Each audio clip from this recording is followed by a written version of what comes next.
नमः। ॐ ऐं ह्रीं श्रीं पञ्चतन्मात्रसायकायै नमः।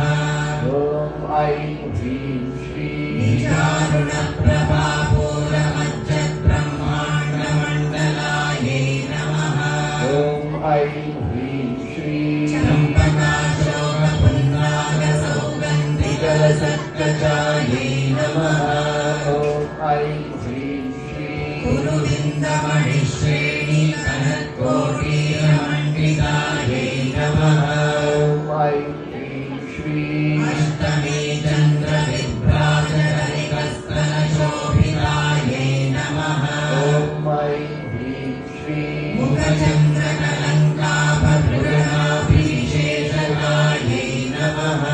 ॐ ऐं ह्रीं श्रीं मदनस्मरमाङ्गल्यगृहतोरणचिल्लिकायै नमः।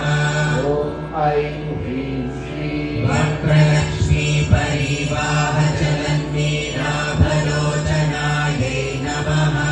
ॐ ऐं ह्रीं श्रीं नवचम्पा